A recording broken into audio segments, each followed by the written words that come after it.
ओम नमः शिवाय। हर हर महादेव। आज भाद्रपद माह के शुक्ल पक्ष की तृतीया तिथि और मंगलवार है। हरतालिका तीज का पावन पर्व आज ही मनाया जाएगा। तो इस दिन व्रत रखने वाली सभी बहनों को हरतालिका तीज व्रत की हार्दिक शुभकामनाएं। भगवान शिव गौरी के आशीर्वाद से आपका अखंड सुहाग बना रहे और सुख सौभाग्य की प्राप्ति हो। इसी कामना के साथ शुरू करते हैं आज की कथा। सबसे पहले अपनी सुनेंगे हमेशा की तरह गणेश जी महाराज की कहानी। बोलो गणेश गजानन की जय हो। एक गांव था जिसमें एक सेठ जी अपने परिवार के साथ रहा करते थे। सेठ जी का गांव के पास ही शहर में बहुत बड़ा कारोबार था। सेठ जी गणेश जी के परम भगत थे। वे पूरी श्रद्धा और विश्वास के साथ नियमित रूप से गणेश जी की पूजा किया करते थे। तो गणेश जी की कृपा से सेठ जी के घर में अन्न धन के भंडार सदैव भरे रहते थे। उनके जीवन में किसी भी प्रकार की कोई कमी नहीं थी। नित्य प्रतिदिन वो नियम से नदी पर स्नान करने जाते और आकर गणेश जी की पूजा करते, उन्हें भोग लगाते। गणेश जी की पूजा करने के बाद ही स्वयं भोजन किया करते थे। ये उनका रोजाना का नियम था। पर यह बात सेठानी जी को बिल्कुल भी अच्छी नहीं लगती थी। वो धार्मिक नहीं थी और ना ही भगवान में विश्वास रखती थी। सेठ जी को रोजाना ऐसा करने के लिए मना किया करती थी, लेकिन सेठ जी सेठानी की बात पर ध्यान नहीं देते थे। एक दिन की बात है, सेठानी सोचने लगी कि ये गणेश जी को इतना मानते हैं और कहते हैं कि सब कुछ गणेश जी भगवान ने दिया है और हमेशा इनकी पूजा करते हैं। पत्थर की पूजा करने से कुछ नहीं होता है। आज मैं गणेश जी को यहाँ से उठा लेती हूँ, फिर देखती हूँ कि वो गणेश जी की पूजा कैसे करेंगे और बिना पूजा किए कितने दिन भूखे रहेंगे। तो यह सोचकर सेठानी दूसरे दिन जब सेठ जी नदी पर स्नान करने के लिए जाते हैं तो पीछे से गणेश जी की मूर्ति को उठा लेती है और बगीचे में ले जाकर जमीन में दबा देती है। जब सेठ जी नदी पर से स्नान करके आते हैं तो देखते हैं कि मंदिर में गणेश जी की मूर्ति नहीं है। तो वो सेठानी से पूछते हैं कि गणेश जी की मूर्ति कहाँ गई, मंदिर में तो है नहीं। तो सेठानी बोली कि मुझे नहीं मालूम, आपको पता है कि मेरी इन सब चीज़ों में कोई रुचि नहीं है। तो सेठ जी परेशान होकर सारे घर में गणेश जी की मूर्ति को ढूंढने लगे, पर उन्हें मूर्ति नहीं मिली। सेठानी ने कहा कि आप भोजन कर लो और काम पर जाओ। तो सेठ जी ने कहा कि आज तक मैंने कभी भी गणेश जी को भोग लगाए बिना भोजन नहीं किया है, तो आज भी नहीं करूँगा। सेठ जी ने अन्न जल त्याग दिया और मन ही मन गणेश जी का स्मरण करने लगे। कहने लगे कि प्रभु, मुझे लगता है कि आप मुझसे नाराज हो गए हैं। मेरी ही पूजा पाठ में कोई कमी रह गई थी, इसीलिए आप मुझे छोड़कर कहीं चले गए हैं। हे भगवान, अगर मुझसे कोई गलती हो गई हो तो मुझे माफ़ करो और अपनी कृपा दृष्टि मुझ पर बरसाओ और मुझे दर्शन दो। सेठ जी ने पूरा प्रण कर रखा था कि जब तक मुझे गणेश जी दर्शन नहीं देंगे तब तक मैं अन्न जल ग्रहण नहीं करूँगा। तो इसी तरह पूरा दिन निकल गया। रात्रि में सेठ जी गणेश जी का स्मरण करते हुए सो गए। तो सेठ जी की सच्ची भक्ति से गणेश जी भगवान प्रसन्न हो गए और सेठ जी को सोए हुए नींद में दिखाई देने लगा जैसे गणेश जी भगवान एक चूहे के साथ खेल रहे हैं और चूहे को खाने के लिए लड्डू देते हैं। तो वह चूहा लड्डू लेकर उछलता कूदता हुआ बगीचे में चला जाता है और वहाँ जाकर जमीन को खोदने लगता है। वहीं पर वो लड्डू डाल देता है। तो अचानक से सेठ जी की नींद खुल जाती है। तो वो सोचने लगते हैं कि मुझे इस तरह का सपना क्यों आया। फिर खड़े होकर बगीचे में चले जाते हैं और उसी जगह को जाकर खोदते हैं जिस जगह को अपने सपने में चूहे को लड्डू दबाते हुए देखा था। तो जैसे ही थोड़ी सी मिट्टी हटाई तो हटाते ही एक कपड़े के अंदर लपेटे हुए गणेश जी महाराज की मूर्ति मिल गई। तो यह देखकर सेठ जी बहुत ही प्रसन्न हुए और मूर्ति को लाकर नहला धुलाकर मंदिर में विराजमान कर दिया और पूजा पाठ करने लगे। घंटी की आवाज़ सुनकर सेठानी की नींद खुल गई। तो वह उठकर आई कि सेठ जी को क्या हो गया है जो इस तरह रात में ही घंटी बजा रहे हैं। तो सेठानी उठकर मंदिर में आकर देखती है तो गणेश जी की मूर्ति वहाँ पर विराजमान थी और सेठ जी पूजा पाठ कर रहे थे। तो यह देखकर सेठानी को बड़ी ही हैरानी होती है और वह हाथ जोड़कर सेठ जी से माफ़ी मांगती है और गणेश जी को छिपाने वाली सारी बात सेठ जी को बता देती है। तो सेठ जी कहते हैं कि अब तो तुम्हें विश्वास हो गया होगा कि यह सब कुछ गणेश जी भगवान ने दिया है। तो सेठानी शर्मिंदा होते हुए कहती है कि मुझसे बहुत बड़ी गलती हो गई। आज के बाद मैं भी तुम्हारे साथ रोजाना नियम से गणेश जी भगवान की पूजा किया करूंगी। उसी दिन से सेठ और सेठानी प्रेम पूर्वक पूरे श्रद्धा भाव से गणेश जी भगवान की पूजा करने लगे। हे गणेश जी भगवान, जैसे आपने अपना आशीर्वाद सेठ जी पर बनाए रखा, उसी तरह सभी पर बनाए रखना। जो भी आपकी पूजा पाठ करके इस कथा को सुने, उसकी सारी मनोकामनाएं पूर्ण करना। बोलो गणेश जी भगवान की जय हो। अब अपने सुनेंगे मंगलवार की कथा।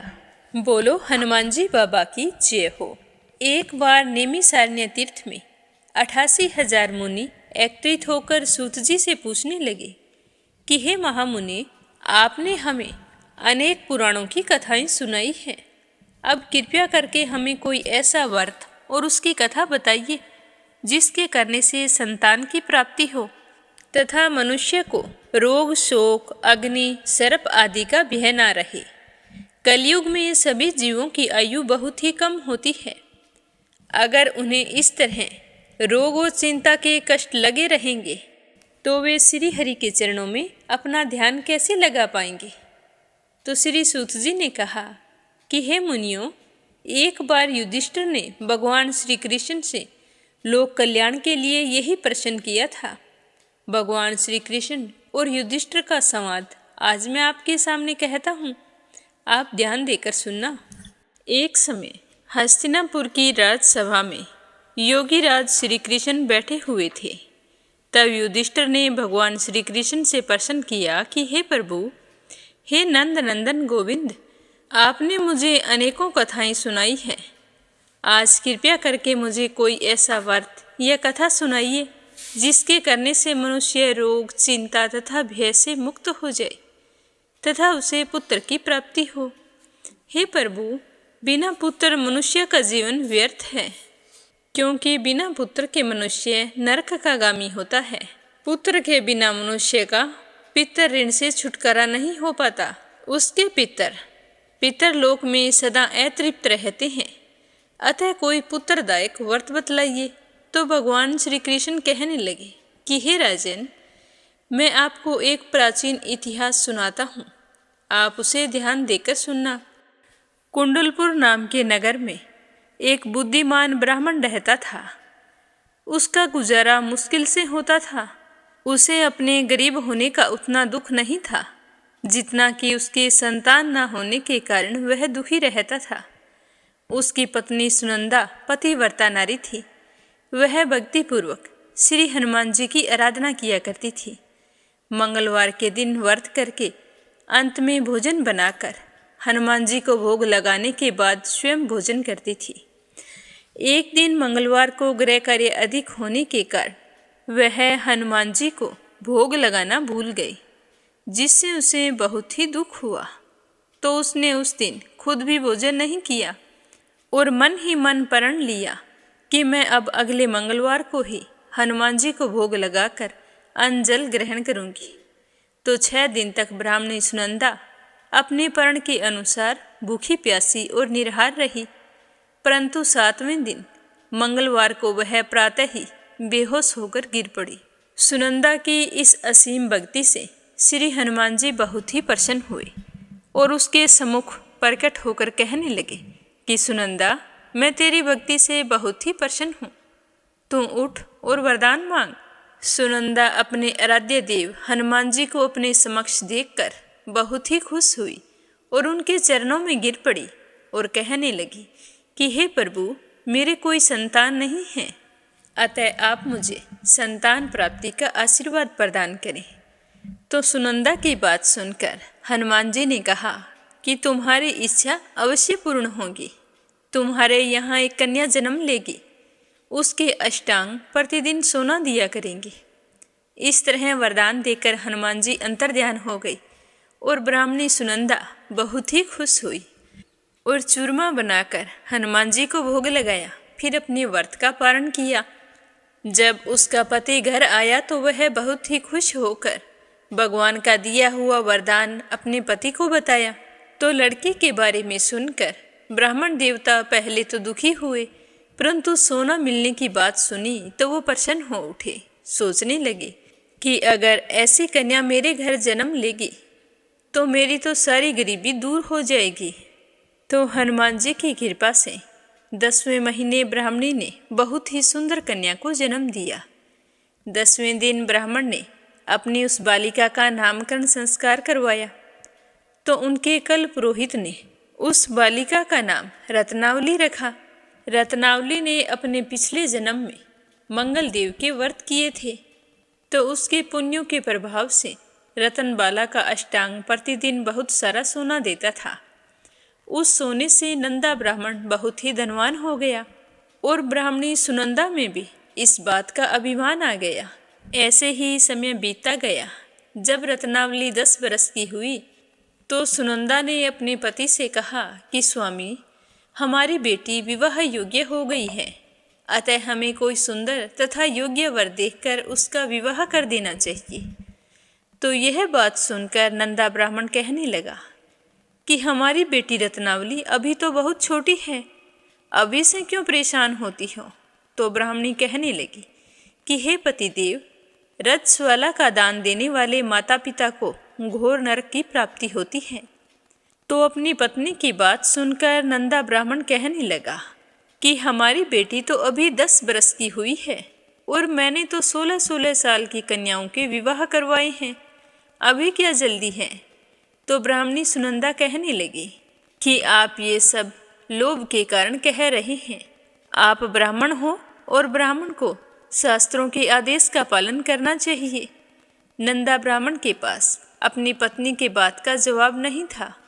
वह कहने लगा कि ठीक है, मैं कल ही योग्य वर की तलाश में अपना दूत भेज दूंगा। दान भी तो सुपात्र को ही दिया जाता है। दूसरे दिन ब्राह्मण ने दूत को बुलाया और कहा कि जैसी सुंदर मेरी बेटी है वैसा ही सुंदर और योग्य वर उसके लिए तलाश कर लाओ। तो दूत स्वामी की आज्ञा पाकर वर खोजने के लिए चल पड़ा। अनेक नगरों में घूमने के बाद वह पंपाई नगर में जा पहुंचा। वहां एक सुंदर ब्राह्मण के लड़के को देखा जिसका नाम सोमेश्वर था। वह बहुत ही गुणवान था। तो दूत ने उस ब्राह्मण के लड़के से सब कुछ पूछा और जानकर वापिस आ गया। आकर उस सुंदर और गुणवान लड़के के बारे में ब्राह्मण नंदा को बताया। तो ब्राह्मण नंदा भी सोमेश्वर से बहुत ही प्रभावित हुआ और सोमेश्वर के घर जाकर अपनी बेटी का रिश्ता तय कर दिया और फिर शुभ मुहूर्त देखकर पूरे विधि विधान से सोमेश्वर को कन्यादान करके ब्राह्मण ब्राह्मणी बहुत ही संतुष्ट हो गए। पर लोभी ब्राह्मण नंदा ने रतनबाला का कन्यादान तो कर दिया, परंतु वह मन में बहुत ही उदास और दुखी था।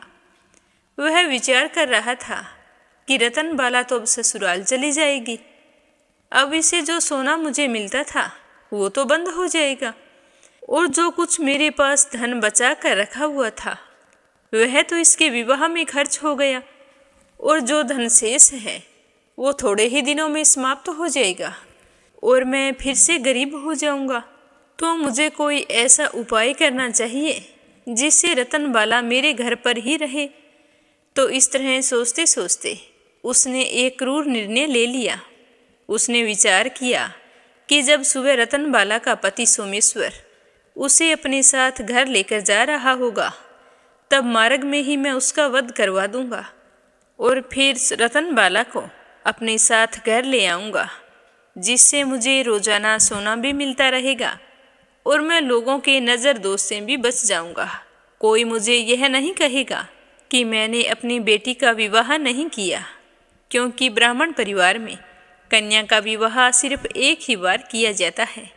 तो यह तो बहुत ही अच्छा उपाय है। यह सोचकर वो सो गया। प्रातःकाल हुई। नंदा और सुनंदा ने अपने जमाता तथा पुत्री को बहुत सारा धन देकर विदा किया। सोमेश्वर अपनी पत्नी रत्नावली को लेकर अपने नगर की तरफ चल पड़ा। ब्राह्मण नंदा ने जिस तरह से क्रूर निर्णय लिया था उसको अंजाम देने के लिए अपने दूत को भेज दिया और कहा कि मार्ग में ही मेरे जवाई का वध कर देना। तो दूत मार्ग में छिप कर बैठ गया और जैसे ही सोमेश्वर उस छिपे हुए स्थान के पास से गुजरने लगा तो ब्राह्मण के दूत ने उसका वध कर दिया और यह समाचार ब्राह्मण तक भी पहुंचा दिया। अपने जमाता के वध का समाचार सुनकर नंदा ब्राह्मण अपनी पत्नी के साथ वहां पहुंचा जहां पर यह जघन्य अपराध हुआ था और रुंदन करती हुई अपनी पुत्री से कहने लगा कि हे पुत्री, लुटेरों ने ऐसा अनर्थ करते हुए कुछ भी नहीं सोचा, लेकिन यह तो भगवान की इच्छा थी। भगवान के आगे किसी का भी वश नहीं चला है। अब तू मेरे साथ घर चल। जो भाग्य में लिखा होता है वही होता है। तू मेरे साथ चल और अपना बचा हुआ जीवन वहीं पर व्यतीत कर। अपने पति की मृत्यु से दुखी हुई रत्नावली अपने पिता से कहने लगी कि पिताजी, मैं तो मेरे पति के साथ ही सती होना चाहती हूँ। जब मेरे पति ही नहीं हैं तो मेरे जीने का क्या फायदा। तो रत्नावली के माता पिता ने उसे बहुत समझाया, लेकिन वो नहीं मानी। उसने तो मरने की ठान ली थी। उसने विलाप करते हुए अपने माता पिता से सती होने की इच्छा बताई। तो वह ब्राह्मण नंदा विचार करने लगा कि मैंने अपने जवाई का वध करवा के इस पाप को अपने सर लिया है। रतनबाला तो अपने पति के साथ ही अपने प्राण तक देने को तैयार है, तो मेरा तो दोनों तरफ से मरना हो गया। अब ना तो धन मिलेगा और जवाई का वध करवाने के कारण मुझे यम यातना भोगनी पड़ेगी, वो अलग। यह सोचकर वह ब्राह्मण बहुत ही दुखी हुआ। फिर सोमेश्वर की चिता बनाई गई। रतनबाला सती होने की इच्छा से पति का सर अपनी गोद में रखकर चिता में बैठ गई। जैसे ही चिता को अग्नि दी गई, वैसे ही प्रसन्न होकर मंगलदेव वहां पर प्रकट हो गए और कहने लगे कि हे रत्नावली, मैं तेरी पति भक्ति से बहुत ही प्रसन्न हूँ। तू वरदान मांग। तो रतनबाला ने अपने पति का जीवन दान मांगा। तो मंगलदेव कहने लगे कि रतनबाला, तेरा पति अजर अमर है। इसके अलावा तेरी कोई और इच्छा हो तो वो मांग। तो रतनबाला कहने लगी कि हे ग्रहों के स्वामी, यदि आप मुझ पर इतने ही प्रसन्न हैं तो मुझे यह वरदान दीजिए कि जो भी मनुष्य मंगलवार के दिन प्रातःकाल लाल पुष्प लाल चंदन से आपका पूजन करे, उसे रोग व्याधि ना हो, स्वजनों से उसका कभी वियोग ना हो, सर्प अग्नि तथा स्त्रुओं का कोई भय ना रहे, उसका घर परिवार सभी प्रकार के सुखों से भरा रहे, ऋण करता ऋण से मुक्त होकर धन संपत्ति का स्वामी हो जाए। जो स्त्री मंगलवार का व्रत करे वह कभी विधवा ना हो। तो रतनबाला की बात सुनकर मंगलदेव तथास्तु कहकर अंतर्ध्यान हो गई। मंगलदेव की कृपा से सोमेश्वर जीवित हो गया। अपने पति को पुनः जीवित पाकर रतनबाला बहुत ही प्रसन्न हुई। सोमेश्वर अपनी पत्नी को लेकर अपने नगर को चला गया। रतनबाला को यह पता चल गया था कि उसके पति की हत्या लोभ के कारण उसके पिता ने करवाई है, लेकिन उसने किसी को कुछ नहीं बताया। उसने अपने पिता को क्षमा कर दिया। पति पत्नी आजीवन मंगल व्रत करने लगे और मंगलदेव की कृपा से इस लोक का सुख ऐश्वर्य भोग कर अंत में स्वर्ग लोक को गई।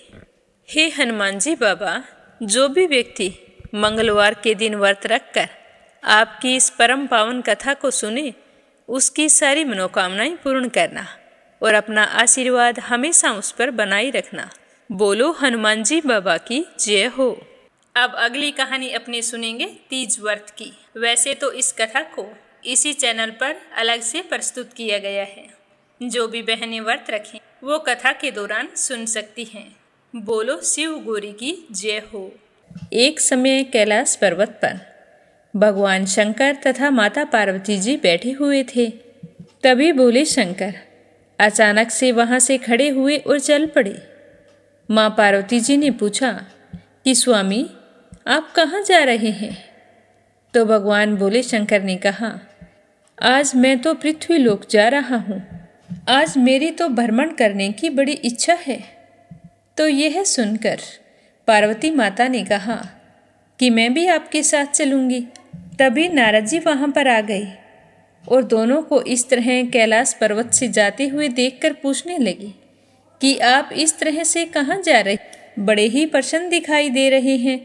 तो पार्वती माता कहने लगी कि देवऋषि नारद, आज मैं तो भोलेनाथ के साथ पृथ्वी लोक पर भ्रमण करने जा रही हूँ। तो नारद जी ने कहा कि अरे वाह, ये तो बहुत अच्छी बात है, मैं भी आपके साथ चलूँगा। यह कहकर नारद जी अपनी वीणा लिए हुए शिव पार्वती के साथ चल पड़े। पृथ्वी लोक का दृश्य देखकर माता रानी बड़ी ही प्रसन्न हो रही थी। वे चलते चलते एक गांव में पहुंच गए। उस दिन चैत्र माह के शुक्ल पक्ष की तृतीया तिथि थी। तो गांव के बाहर एक पीपल के पेड़ के नीचे तीनों बैठ गए। जब गांव में पता चला कि शिव पार्वती जी आए हैं, तो यह सुनकर गांव में जो धनवान घरों की महिलाएं थीं, वो जल्दी जल्दी स्वागत के लिए स्वादिष्ट भोजन बनाने लगी। फिर उन्होंने 16 श्रृंगार किए, सोने चांदी के बर्तनों में अच्छे अच्छे पकवान सजाए और बहुत ही खुश होकर शिव पार्वती से मिलने के लिए चल पड़ी। इतना सब कुछ करने में उन्हें बहुत समय लग गया था। लेकिन जो कुछ गरीब घरों की महिलाएं थीं, उन्हें जब पता चला कि शिव पार्वती आई हैं, तो वो तो जैसे थी वैसे ही थाली उठाई और थाली में अक्षत, रोली और चंदन रखा और पूजा के लिए चल पड़ी। बस शिव पार्वती जी को आए हुए थोड़ा ही समय हुआ था कि वे महिलाएं वहां पर पहुंच गई। तो उनकी श्रद्धा भक्ति देखकर शिव पार्वती बहुत ही प्रसन्न हुए।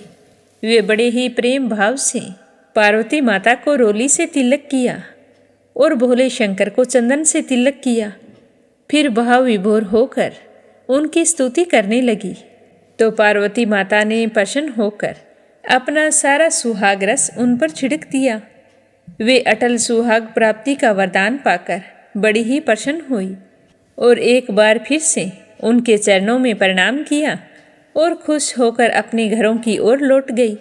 उनके आने के बाद में काफ़ी समय बाद में जो धनवान घरों की महिलाएं थीं, वो अनेकों प्रकार के पकवान लेकर 16 श्रृंगार किए हुए प्रसन्नचित मुद्रा में गौरी जी और शंकर जी की पूजा करने के लिए पहुंच गई। सोने चांदी से बनी हुई थालियों में नाना प्रकार के भोजन थे और साथ में एक एक थाली में पूजा की सामग्री थी। उनको देखकर भगवान शंकर जी ने पार्वती जी से कहा कि पार्वती जी, तुमने तो सोचा था कि गांव की सारी महिलाएं आ गई, तो आपने तो अपना सारा सुहाग रस साधारण कुल की महिलाओं को दे दिया। देखो, उच्च घराने से आई हैं, कितनी सज धज कर 36 प्रकार के व्यंजन लेकर। इनके चेहरे कितनी प्रसन्नता से चमक रहे हैं। अब ये क्या सोचेंगी जब इन्हें पता चलेगा कि आपके पास आशीर्वाद देने के लिए है ही नहीं। आपने तो सुहाग का सारा आशीर्वाद साधारण कुल की महिलाओं को दे दिया है, तो ये तो निराश हो जाएंगी। तो पार्वती जी हंसकर कहने लगी कि हे प्राणनाथ, आप इस बात की चिंता मत कीजिए। उन स्त्रियों को मैंने केवल ऊपरी पदार्थों से बना रस दिया है। अखंड सौभाग्य की प्राप्ति तो उन्हें भी होगी। लेकिन ये उच्च कुल की जो स्त्रियां आ रही हैं, इन्हें मैं अंगुली चीर कर अपने रक्त से सुहाग का छींटा दूंगी। जिसके भाग्य में जैसा सुहाग होगा, वैसा ही छींटा उस पर पड़ जाएगा और वो तन मन से मुझ जैसी सौभाग्यवती हो जाएगी। तो भगवान बोले शंकर पार्वती जी की बात सुनकर मन ही मन मुस्कुराते रहे। तभी वो महिलाएं उनके पास पहुंच गई और बड़ी ही प्रसन्न होकर प्रेम भाव से शिव गौरी की पूजा करने लगी। जब उनकी पूजा समाप्त हुई, तो पार्वती जी ने अपनी अंगुली चीरकर उन पर छींटा दिया। जिस पर जैसा छींटा पड़ा, उसने वैसा ही सुहाग पाया। उसके बाद वे अपने घरों को लौट गई। उनके जाने के बाद में पार्वती माता भगवान भोले शंकर से कहने लगी कि हे स्वामी, आपकी आज्ञा हो तो मैं नदी तट पर स्नान कराऊं। तो भगवान भोले शंकर ने कहा कि हाँ हाँ, क्यों नहीं, तब तक मैं विश्राम कर लेता हूँ। तो पार्वती माता नदी तट पर चली गई और वहाँ जाकर पहले स्नान किया और फिर बालू की शिव मूर्ति बनाकर पूजन करने लगी। पूजन करने के बाद बालू के ही पकवान बनाए, शिवजी को भोग लगाया और ओम नमः शिवाय मंत्रों का जाप किया। उसके बाद प्रदक्षिणा की, नदी तट की मिट्टी से अपने माथे में तिलक किया और फिर 2 कण बालू का भोग लगाया। पार्वती जी ने यह सब कुछ बड़े ही श्रद्धा भाव से किया था। पूजा के अंदर मगन हो गई थी तो उन्हें समय का बिल्कुल भी पता नहीं चला। जब उनकी पूजा पाठ समाप्त हुई तब पार्वती ने सोचा कि समय तो काफ़ी लग गया है और वह जल्दी जल्दी चलती हुई भगवान भोले शंकर के पास आई। तो भगवान ने कहा कि पार्वती जी स्नान करने गई थी, बहुत देर लगा दी, क्या बात हुई? तो पार्वती जी ने कुछ देर सोचते हुए झूठ बोल दिया कि स्वामी, वहाँ पर मेरे मायके वाले आए थे, उन्हीं से बातें करने लग गई तो मुझे आने में देरी हो गई। परंतु भगवान तो भगवान है, वो तो मन की बात जानते थे। पर उन्होंने सोचा कि एक बार और पूछता हूँ। तो भगवान ने कहा कि पार्वती, तुमने नदी तट पर पूजन करके किस चीज़ का भोग लगाया था और स्वयं कौन सा प्रसाद खाया था? तो पार्वती ने कुछ देर सोचते हुए कहा कि वो मेरे भैया भाभी आए थे तो आते हुए दूध भात लेकर आए थे, तो मैंने तो वही खाया था और खाकर सीधी तुम्हारे पास चली आई। तो शिवजी ने कहा कि तुम्हारे मुंह से दूध भात की बातें सुनकर मेरे मुंह में तो पानी आ रहा है। मेरी तो इच्छा हो रही है कि मैं भी दूध भात खाऊं। तुम्हारे साथ चला जाता तो अच्छा होता, मैं भी दूध भात खा लेता। लेकिन अब मैं तुम्हारे मायके जा रहा हूँ, अब तो मैं दूध भात खाकर ही आऊँगा। तो यह सुनकर पार्वती जी तो भयभीत हो गई। सोचने लगी कि वहाँ ना तो मायका है और ना भैया भाभी हैं, अब मैं क्या करूँगी? तब उन्होंने मन ही मन भगवान भोले शंकर का ध्यान किया और प्रार्थना की कि हे भोलेनाथ, यदि मैंने सच्चे मन से आपकी पूजा की है, मैं आपकी अनन्य दासी हूँ, तो आप मेरी लाज रखें। इस तरह प्रार्थना करती हुई पार्वती जी भगवान भोले शंकर के पीछे चलने लगी। उनके पीछे नारद जी भी चलने लगे। जैसे ही वो नदी तट पर गए तो उन्हें एक दूर माया का महल दिखाई दिया, तो वो महल के पास चले गए। वहाँ जाकर शिवजी ने देखा कि उनके साले सलहद सारा परिवार उपस्थित हैं। उन्हें देखकर बड़े ही प्रसन्न हो रहे हैं। खूब उनका आदर सत्कार किया। दूध भात खाने को मिला। 36 प्रकार के व्यंजन बनाए गए। खूब ठाट बाट थी।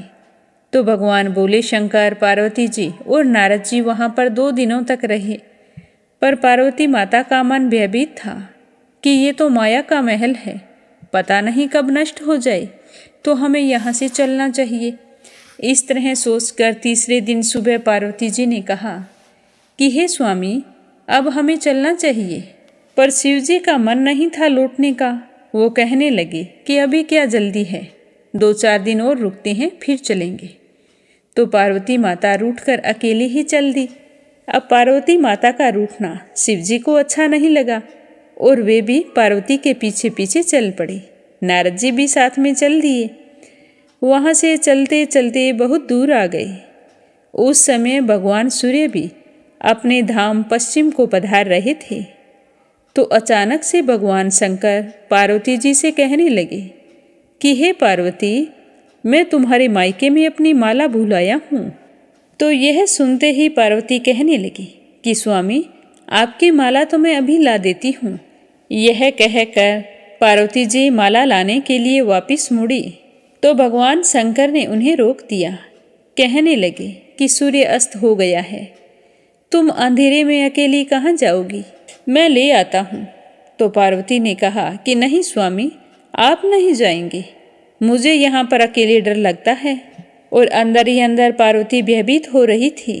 तो भगवान भोले शंकर ने कहा कोई बात नहीं, नारद जी को भेज देता हूँ, ये ले आएंगे। ये कहकर नारद जी को कहा कि जाओ मेरे ससुराल से मेरी माला लेकर आओ। तो नारद जी वहाँ से माला लाने के लिए चल पड़े। जैसे ही नदी के तट पर पहुँचे तो वहाँ पर कोई महल नजर नहीं आया। वहाँ तो दूर दूर तक घना जंगल था जिसमें हिंसक पशु विचर रहे थे और बहुत ही डरावनी आवाज़ें आ रही थी। तो यह सुनकर नारद जी तो घबरा उठे और वहाँ पर भटकने लगे। सोचने लगे कि क्या मैं गलत जगह पर आ गया हूँ। तभी अचानक से बिजली चमकी और बिजली के प्रकाश में शिवजी की माला एक पेड़ पर टंगी हुई नारद जी को दिखाई दी। तो नारद जी जल्दी से भागकर उस पेड़ के पास गए और माला उतारकर जल्दी जल्दी लौट आए। शिव जी को माला देखकर हैरान परेशान होते हुए कहने लगे कि हे भोलेनाथ, वहाँ पर तो कोई महल नहीं था और ना ही आपके ससुराल वाले थे। आपकी ये माला तो पेड़ पर टंगी थी। वहाँ पर तो हिंसक पशु विचर रहे थे और बड़ी डरावनी आवाज़ें आ रही थी। मैं तो बड़ी मुश्किल से ये आपकी माला लेकर आया हूँ। ये सब क्या है? तो नारद जी की बात सुनकर शिव जी ने हंसकर कहा कि नारद, ये तो पार्वती की लीला है। तो शिव जी की बात सुनकर पार्वती ने कहा कि स्वामी, मैं किस योग्य हूँ? यह सब कुछ तो आपका ही किया हुआ है। तो नारद जी सब कुछ समझ गए और सिर झुकाकर कहने लगे कि हे माता, आप पतिव्रताओं में सर्वश्रेष्ठ हैं। आप सौभाग्यवती समाज में आदि शक्ति हैं। यह सब आपके पतिव्रत का ही प्रभाव है। संसार की स्त्रियां आपके नाम स्मरण मात्र से ही अटल सौभाग्य प्राप्त कर सकती हैं। आप तो समस्त सिद्धियों को बना तथा मिटा सकती हैं। तब आपके लिए यह कर्म कौन सी बड़ी बात है? गोपनीय रूप से की गई पूजा अधिक शक्तिशाली और सार्थक होती है। मैं आपसे बहुत ही प्रसन्न हूँ। आपकी भावना तथा चमत्कारपूर्ण शक्ति को देखकर मुझे बड़ी ही प्रसन्नता हो रही है कि मैं बयान नहीं कर सकता। मैं आशीर्वाद रूप में कहता हूँ कि जो भी स्त्रियाँ इस तरह गुप्त रूप से पति का पूजन करके मंगल कामना करेंगी, उन्हें महादेव जी की कृपा से लंबी आयु वाले पति का साथ मिलेगा और वह अपने जीवन के समस्त सुखों का भोग करेगी। नारद जी के वचन सुनकर माता पार्वती जी बहुत ही प्रसन्न हुई और फिर भगवान भोले शंकर, माता पार्वती और नारद जी कैलाश पर्वत पर चले गए। प्रेम से बोलो भोले शंकर की जय हो, माँ पार्वती जी की जय हो। अब अगली कहानी अपनी सुनेंगे राधा रानी की। बोलो राधा रानी की जय हो। जैसा कि हम सब जानते हैं कि भगवान श्री कृष्ण की रूप माधुरी का गुणगान करना अनेक संतों ने चाहा है, पर वो नहीं कर सके, क्योंकि किसी भी जीव में वो सामर्थ्य नहीं है जो मनमोहित कर देने वाली छवि का बखान कर सके। परंतु ऐसे ही अतुल्य रूप के स्वामी भगवान श्री कृष्ण के नेत्र तो केवल और केवल उनकी परम शक्ति ब्रिज राधा रानी के दर्शन करके ही तृप्त होते थे। कान्हा की बंसी की मधुर तान समस्त सृष्टि को आकर्षित करती थी, परंतु श्री कृष्ण भगवान के कान तो केवल राधा रानी की मीठी वाणी सुनकर निहाल हो जाते थे। तो आज एक ऐसी ही कथा अपनी सुन रहे हैं कि एक बार राधा रानी कन्हैया से रूठ गई थी और उनसे मिलने वृंदावन नहीं आई। राधा रानी से ना मिलने की वजह से कन्हैया व्याकुल हो गई और उन्होंने राधा रानी से मिलने के लिए एक युक्ति बनाई और उन्होंने चूड़ी बेचने वाली का भेष धारण किया और पहुंच गई राधा रानी की गलियों में। बोलो राधा रानी की जय हो। एक बार की बात है कि राधा रानी भगवान श्री कृष्ण से रूठ गई, क्योंकि राधा रानी का कहना था कि वो माखन ना चुराए, क्योंकि वो माखन चुराते तो सारे लोग उन्हें माखन चोर के नाम से पुकारते थे और राधा रानी को यह बिल्कुल भी अच्छा नहीं लगता था। तो राधा रानी ने कई बार भगवान श्री कृष्ण को मना किया, पर वो राधा रानी की सारी बात मानते थे। माखन चुराने वाली बात के लिए किसी की नहीं सुनते थे। तो एक दिन राधा रानी कान्हा जी से नाराज हो गई और उससे मिलने के लिए वृंदावन नहीं गई। तो कन्हैया बहुत ही बेकरार हो गई राधा रानी से मिलने के लिए, क्योंकि वो समझ गए थे कि जरूर राधा रानी नाराज है। तो कन्हैया उन्हें मनाने के लिए और उनके प्यार की परीक्षा लेने के लिए एक लीला की। ब्रिज में एक चूड़ी बेचने वाली स्त्री को मनिहारिन कहते हैं। तो मायापति कन्हैया ने साड़ी पहनकर घूंघट निकाल लिया और चूड़ी बेचने वाली का भेष बनाकर बरसाने की गलियों में घूमने लगी। मनिहारिन के रूप में कन्हैया बहुत ही सुंदर लग रहे थे। उनके नेत्रों में लगा काजल, वेणी में लगा हुआ गजरा, हाथों की चूड़ियाँ सबके मन को हर्षा रहे थे। उनके बाहों में बंधा बाजूबंद और अंगुलियों में पहनी हुई अंगूठियां, गले का चमकता हार और नाक पर पहनी नथनी उनके श्याम वर्ण पर अत्यधिक शोभायमान प्रतीत हो रहे थे। तो इस प्रकार कन्हैया नर से सुंदर नारी बनकर बरसाना की गलियों में आवाजें लगा रहे थे। समस्त लोगों का स्वामी अपनी प्रिया को मनाने के लिए उनके महल के नीचे आवाज लगाकर चूड़ी बेचने लगे और बहुत ही मीठी मीठी आवाज से पुकारने लगे। तो उनकी मधुर पुकार सुनकर राधा रानी से रहा नहीं गया और अपनी ललिता सखी से कहा कि जाओ चूड़ी बेचने वाली को महल में बुलाकर लाओ। तो राधा रानी के कहने पर ललिता उन्हें बुलाने के लिए चली गई और कन्हैया चूड़ी बेचने वाली का रूप धरे राधा जी के सामने प्रस्तुत हो गए। तो उसे देखकर राधा रानी ने चूड़ी बेचने वाली से कहा कि सखी, तुम मुझे बहुत प्यारी लग रही हो, क्योंकि तुम्हारी कद काठी, चाल चलन और आवाज भी मेरे कन्हैया के जैसी हैं। तो यह सुनकर कान्हा जी को लगा कि कहीं राधा रानी को पता ना चल जाए। तो वो भयभीत हो गए और तुरंत अपनी बात बदलते हुए कहने लगे कि स्वामिनी, आपको कौन से रंग की चूड़ी दिखाऊं? लाल, हरी, गुलाबी, बैंगनी, पीली, मेरे पास सभी रंगों की चूड़ियां हैं।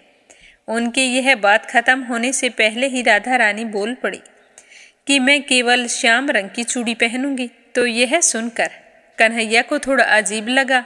तो वो कहने लगे कि स्वामिनी जी, मेरे पास इतने सुंदर सुंदर रंग हैं, फिर भी आपको श्याम रंग की चूड़ी क्यों पहननी है? तो उसकी बात सुनकर श्री राधा जी कहने लगी कि मेरे प्राणों से प्यारे कन्हैया का रंग भी श्याम है। तो सारी सृष्टि में उस रंग से प्यारा रंग मेरे लिए कोई दूसरा नहीं हो सकता। यह सुनते ही कन्हैया तो खुशी के मारे अपनी सुध बुध भूल गए और जोर जोर से नाचने लगे।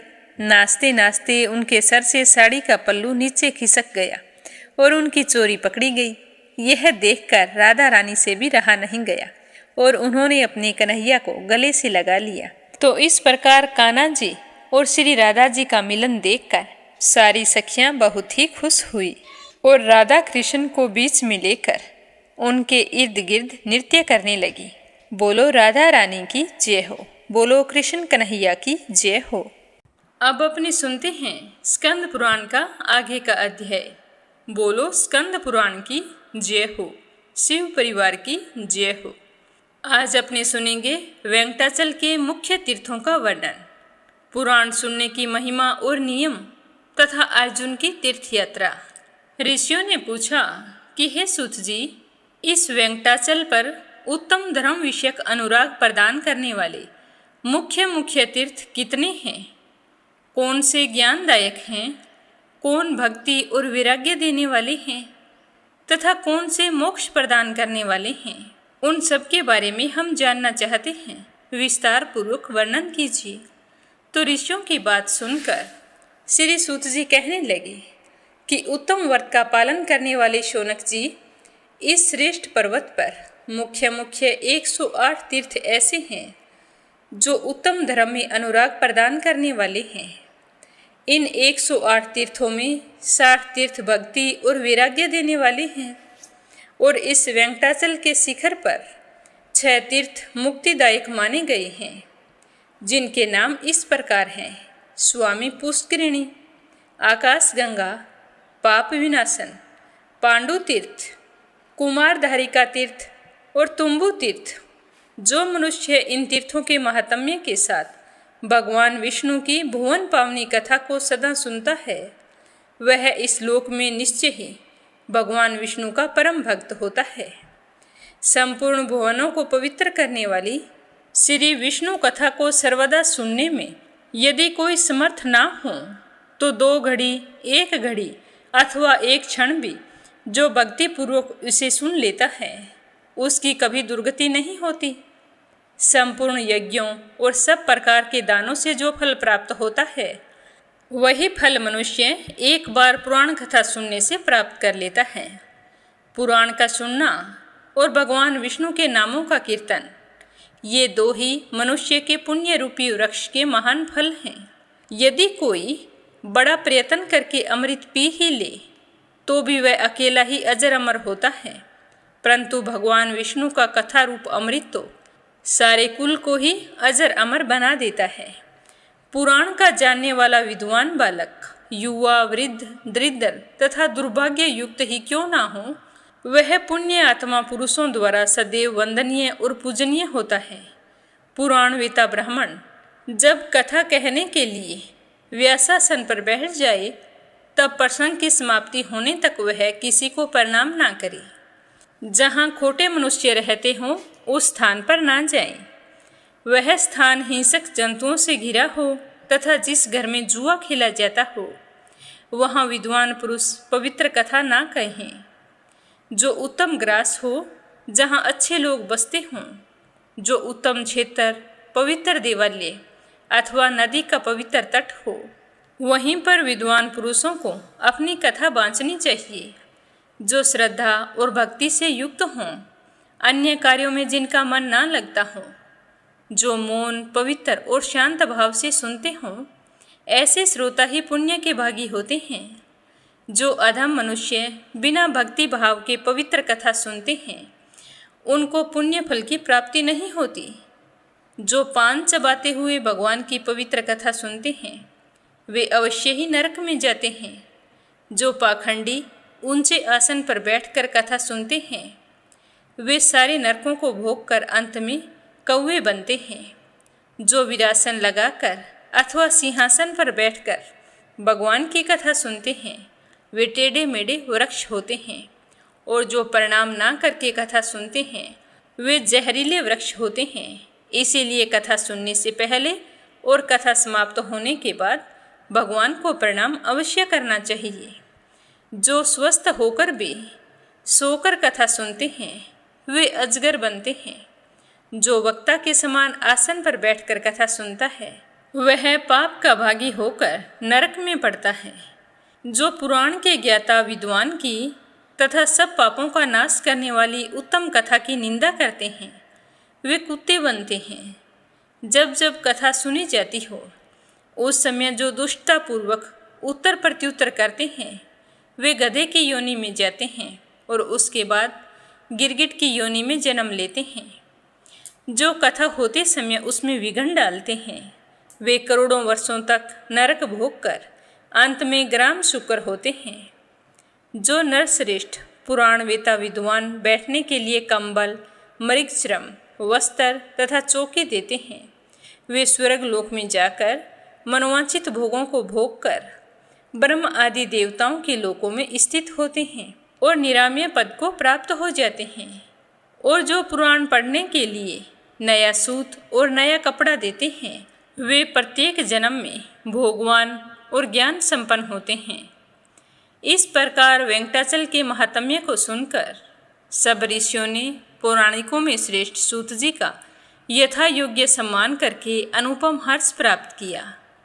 तो यह सुनकर ऋषि कहने लगे कि हे सूत जी, अब हम लोग आपके मुखारबिंद से कटाह तीर्थ का महात्म्य सुनना चाहते हैं। तो ऋषियों की बात सुनकर सूत जी ने कहा कि हे ऋषियों, कटाह तीर्थ सब लोकों में प्रसिद्ध है। वह सब प्रकार की संपत्तियों को देने वाला है, शुद्ध तथा सब पापों का नाश करने वाला है। उससे दुस्वप्नों का नाश हो जाता है। वह महापातकों का नाश करने वाला, बड़े बड़े विघ्नों का निवारण करने वाला तथा मनुष्यों को परम शांति देने वाला है।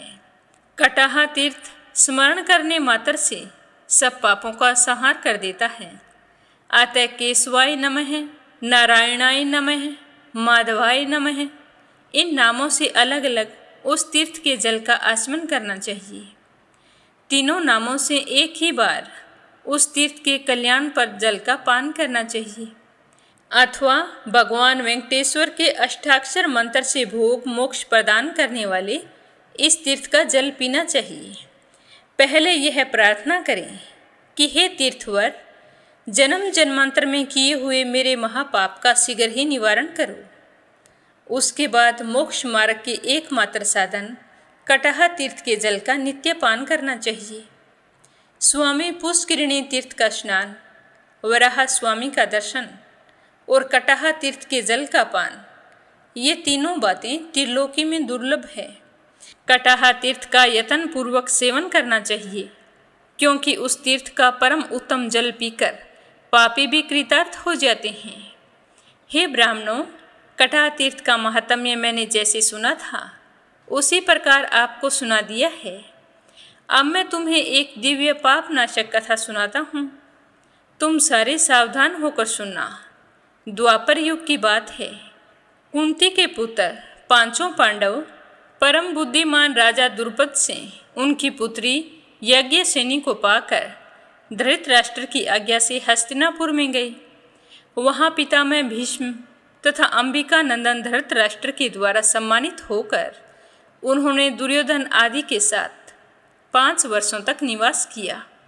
उसके बाद विषम आदि के समझाने से महायशस्वी धृतराष्ट्र ने अपने कुल के सभी बड़े बूढ़ों के सामने और भगवान श्री कृष्ण के आगे पांडवों की सेवा से प्रसन्न हो उन्हें आधे राज्य के साथ खांडव प्रस्थ नामक नगर प्रदान किया। तब धृतराष्ट्र आदि कौरवों की अनुमति लेकर सारे पांडव श्री कृष्ण के साथ खांडव प्रस्थ में चले गए। वहाँ विश्वकर्मा से सुरक्षित इंद्रप्रस्थ नामक पुर में रहते हुए सभी भाइयों सहित युधिष्ठिर ने पृथ्वी का पालन किया। भगवान श्री कृष्ण के द्वारिका चले जाने पर धर्म के जानने वाले कुंती पुत्रों ने नारद जी के उपदेश से द्रौपदी के विषय में यह प्रतिज्ञा की कि द्रौपदी क्रमशः 1-1 वर्ष एक पांडव के घर में निवास करेगी। इस निर्णय के बाद जो दूसरे भाई के घर में रहती हुई पांचाल राजकुमारी द्रौपदी को देख लेगा उसे 1 वर्ष तक तीर्थ सेवन करना पड़ेगा। तो इस प्रकार प्रतिज्ञा करके वे पांडव आलस्य छोड़कर सामान्य लौकिक व्यापारों में संलग्न होकर अपना समय व्यतीत करने लगे। तो एक दिन की बात है, उसी जनपद के निवासी ब्राह्मण ने राजा के आंगन में खड़े होकर कई बार पुकार लगाई कि महाराज, चोरों ने मेरी गाय चुरा ली है। तो उसकी बार बार इस तरह की आवाज़ सुनकर अर्जुन वहाँ से बाहर आए और ब्राह्मण को दिलासा देकर अपने अस्त्र शस्त्र लाने के लिए जल्दी से शस्त्रागार की ओर चले गए। वहाँ उन्होंने द्रौपदी और राजा युधिष्ठिर को एक जगह बैठे देखा तो अर्जुन को देव ऋषि नारद जी के सामने ली हुई प्रतिज्ञा याद आ गई। फिर भी उन्होंने वहाँ से धनुष और बाण उठाए और युद्ध करके लुटेरों को मारकर ब्राह्मण की गाय लौटा दी। फिर उसे ले जाकर ब्राह्मण को आदरपूर्वक समर्पित कर दिया। उसके बाद अर्जुन ने धर्मनंदन युधिष्ठिर को सूचित किया कि मेरे द्वारा प्रतिज्ञा का उल्लंघन हुआ है, इसीलिए मुझे तीर्थ यात्रा करनी चाहिए। तो अपने छोटे भाई की बात सुनकर सब धर्मज्ञों में श्रेष्ठ धर्मनंदन युधिष्ठिर ने कहा कि हे अर्जुन, तुमने ब्राह्मण और गाय की रक्षा के लिए ऐसा किया है। प्रजा की रक्षा करना राजा का कर्तव्य होता है। यदि उसके द्वारा चोरों की उपेक्षा हो जाए तो उसे ब्रह्म हत्या का पाप लगता है और चोरों को दंड देने पर वह पुण्य का भागी होता है। तुमने राजा और प्रजा दोनों के लिए जो हितकर कार्य किया है वह बिल्कुल सही है, इसमें तुम्हारा कोई दोष नहीं है।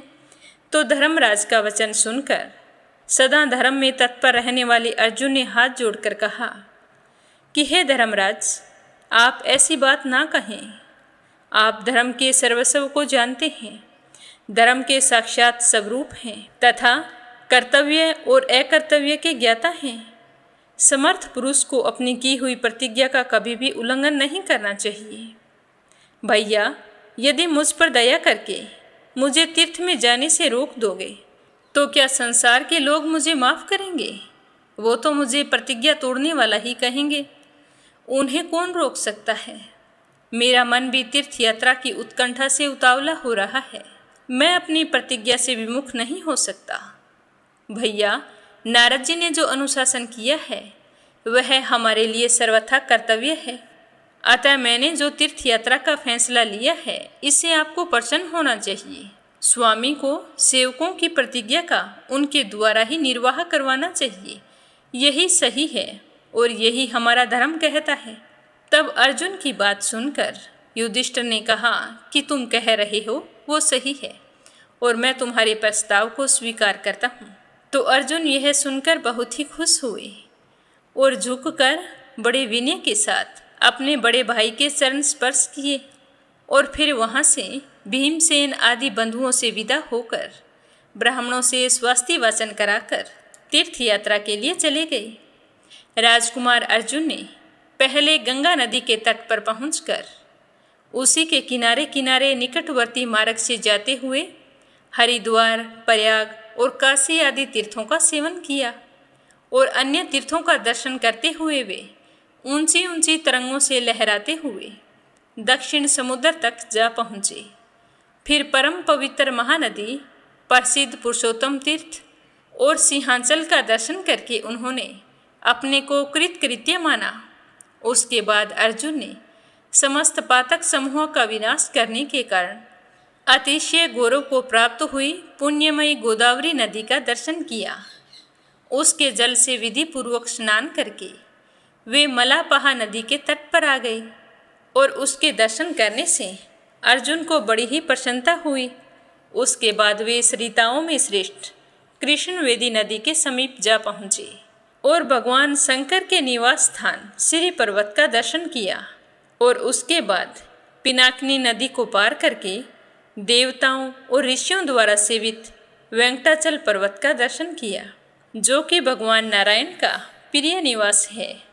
उस पर्वत के शिखर पर स्थित संपूर्ण लोकों के एकमात्र स्वामी सुप्रसिद्ध भगवान श्री हरि का अर्जुन ने कल्याण की सिद्धि के लिए भक्ति पूर्वक पूजन किया। उसके बाद महापर्वत वेंकटाचल के शिखर से उतरकर उन्होंने सिद्धों और मुनियों के समुदाय से सेवित स्वर्णमुखरी नाम वाली नदी का दर्शन किया, जिस नदी को मुनिवर अगस्त्य जी वहां लेकर आए थे।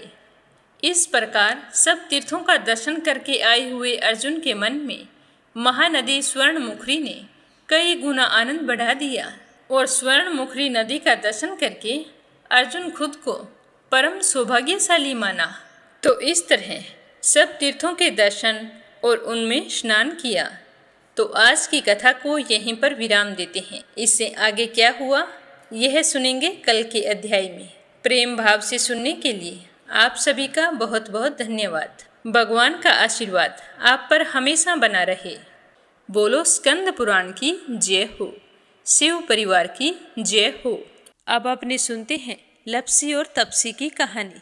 बोलो लप्सी तपसी की जय हो। बहुत पुराने समय की बात है। एक गांव में एक ब्राह्मण परिवार रहा करता था। उसमें पति पत्नी के अलावा उनके 2 बच्चे थे। एक बेटा था, एक बेटी थी। ब्राह्मण दंपति बहुत ही सरल स्वभाव के थे। समय मिलने पर प्रभु का स्मरण किया करते थे। उनकी बेटी बहुत ही संस्कारी और सुशील थी, लेकिन उनका बेटा आवारा किस्म का था।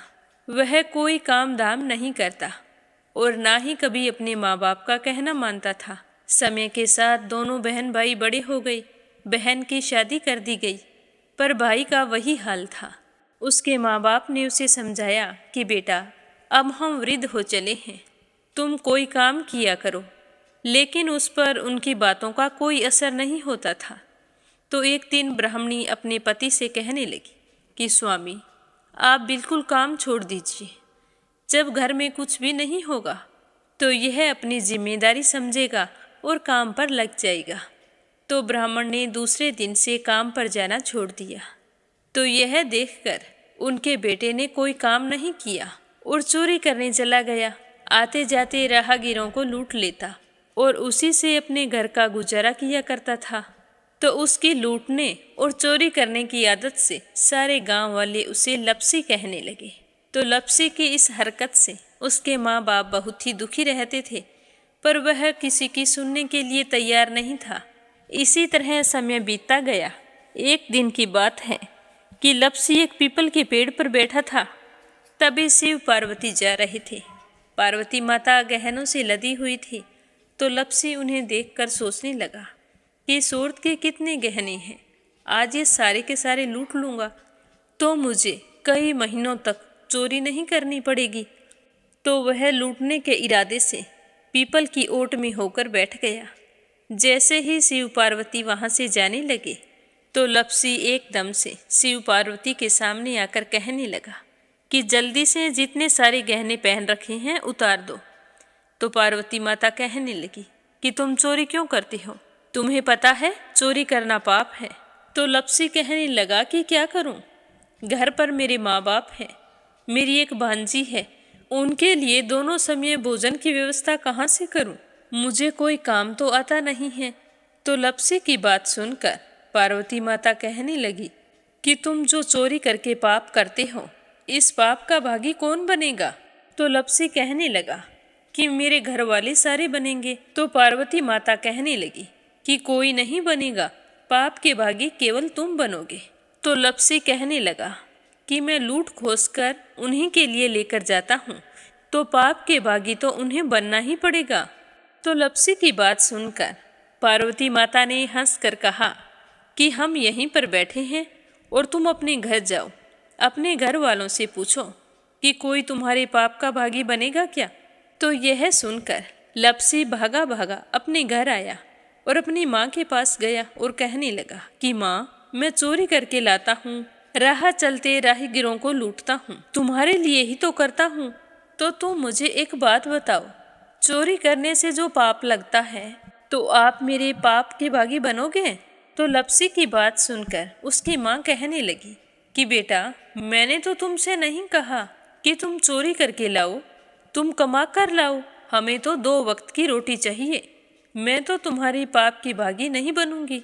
तो माँ के मुंह से इस तरह की बात सुनकर लप्सी तो हैरान हो गया।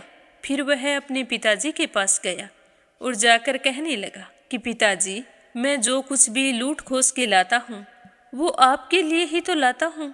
देखो मैंने लूट कर कितना धन इकट्ठा कर लिया है, कितने ऐशो आराम है तुम्हारे। अगर मैं चोरी नहीं करता तो क्या ये सब हमें मिलता? पिताजी, मैं तुमसे एक बात पूछता हूँ कि चोरी करने से पाप लगता है, तो उस पाप में आप मेरे भागीदार बनोगे क्या?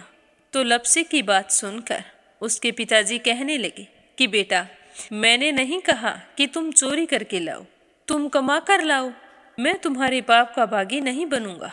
तो माँ बाप के मुंह से इस तरह की बात सुनकर वह बहुत ही उदास हुआ और सोचने लगा कि मैं कितने महीनों से चोरी कर रहा हूँ, ना जाने मुझ पर कितना पाप चढ़ गया है, और ये तो बोल रहे हैं कि पाप के भागी हम नहीं बनेंगे, तो अब क्या होगा?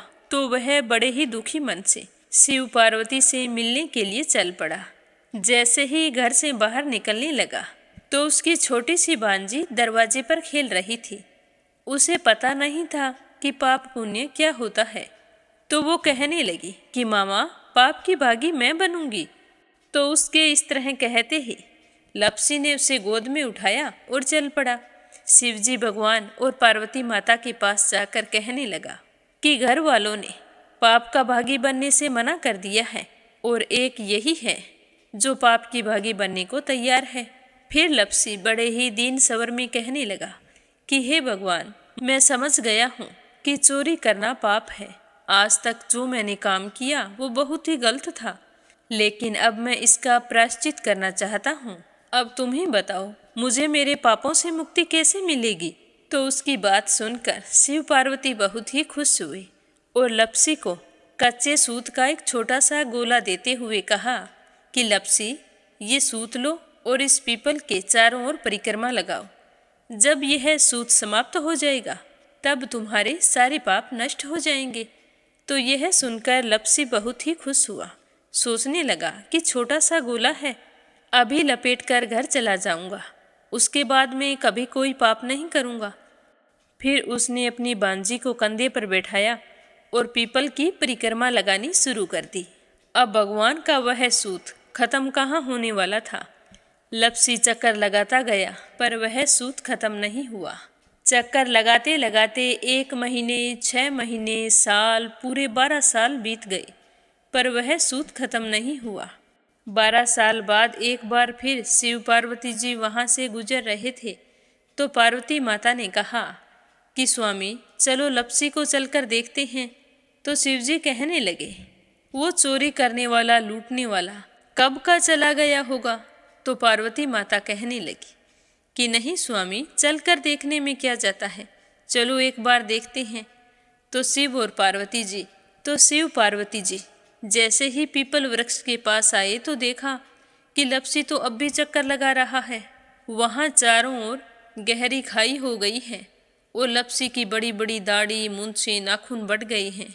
तो यह देखकर पार्वती माता ने कहा कि देखो स्वामी, आप तो कह रहे थे कि वो कब का ही चला गया, देखो इसके मन में सच्ची भक्ति है।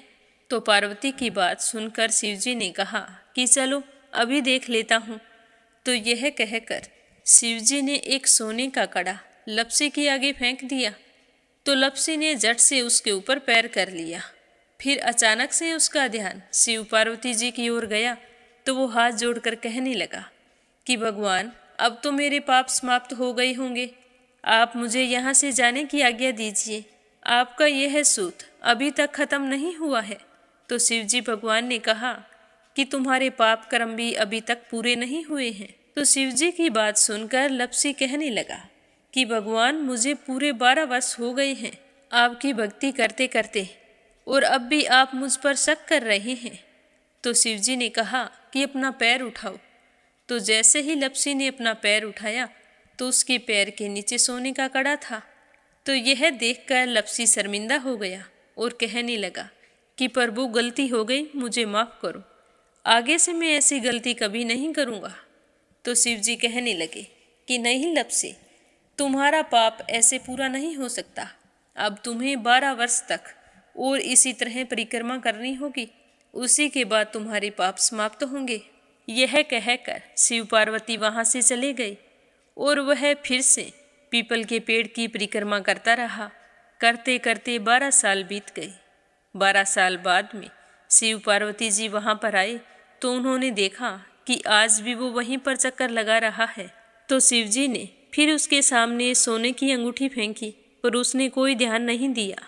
तो शिवजी भगवान प्रसन्न होकर कहने लगे कि हे लपसी, आज से तुम मेरी तपस्या करके तपसी बन गए हो। मैं तुम्हें वरदान देता हूँ कि तुम अपने जीवन में सारे सुखों को प्राप्त करेगा। और तूने 24 बरस तक मेरी भक्ति की है, इसका फल भी तुझे अवश्य मिलेगा। जो भी औरत गाय और कुत्ते की रोटी नहीं बनाएगी, उसका पुण्य फल तुम्हें मिलेगा। आंगन लीप कर दहलीज नहीं लीपेगी, तो उसका पुण्य फल भी तुझे ही मिलेगा। अगर हमारे घर की बहन बेटी को हम सूट, तीवल या साड़ी भेंट स्वरूप देते हैं, तो साथ में मोली का धागा और कुछ रुपये नहीं देंगे, तो उसका पुण्य फल भी तुम्हें ही मिलेगा। अगर कोई दिए से दिया जलाएगा, तो उसका पुण्य फल भी तुम्हें ही मिलेगा।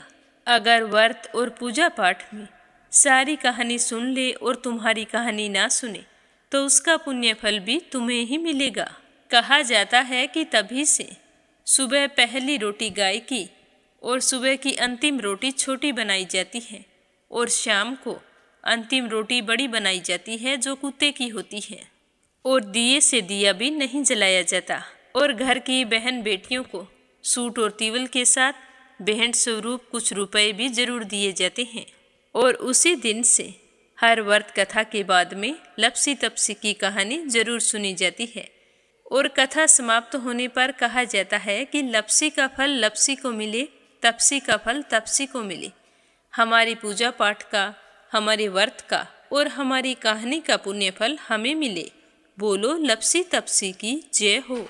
तो ये थी लपसी और तपसी की कहानी। लपसी तपसी 2 भाई नहीं थे। लपसी और तपसी एक ही आदमी का नाम था।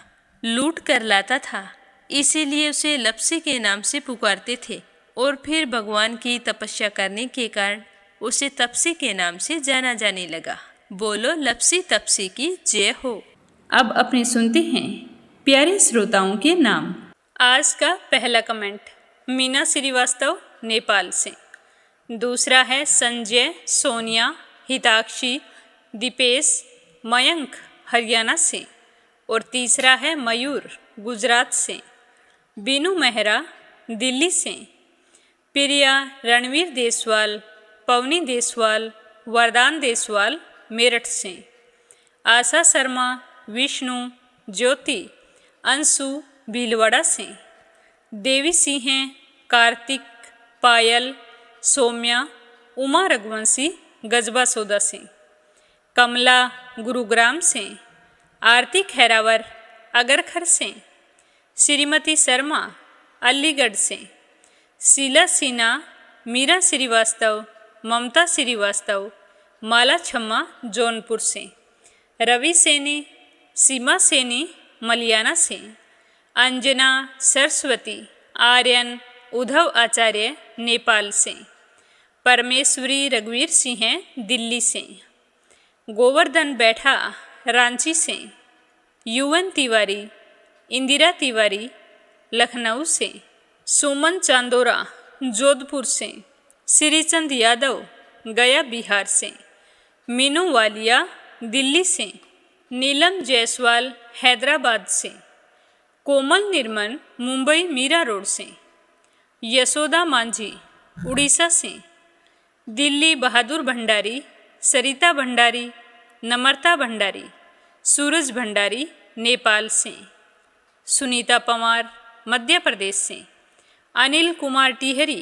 करनाल से, संगीता अग्रवाल, कमला देवी अग्रवाल दुलिया महाराष्ट्र से, राकेश सैनी, शारदा सैनी, परी सुनीता रानी मेरठ से, धनीराम धर्मशाला हिमाचल प्रदेश से, इंदिरा तिवारी, शांति प्रसाद तिवारी, शुभांकित, दीपांकित, सुरभि, जया तिवारी, वैभवी, ऐश्वर्या तिवारी उत्तराखंड से, श्यामवती, सुषमा, विष्णु हरियाणा से, गीता गोस्वामी, सुनीता गोस्वामी मेरठ से, चंद्रकांता दिल्ली से, सरला रानी करणपुर से, मंजू मेहता बारां से, संजीव कंसल, कविता कंसल, हितेश कंसल, आरुष कंसल, रानी कंसल मुजफ्फरनगर से, नंदा पांडुरंग पुजारी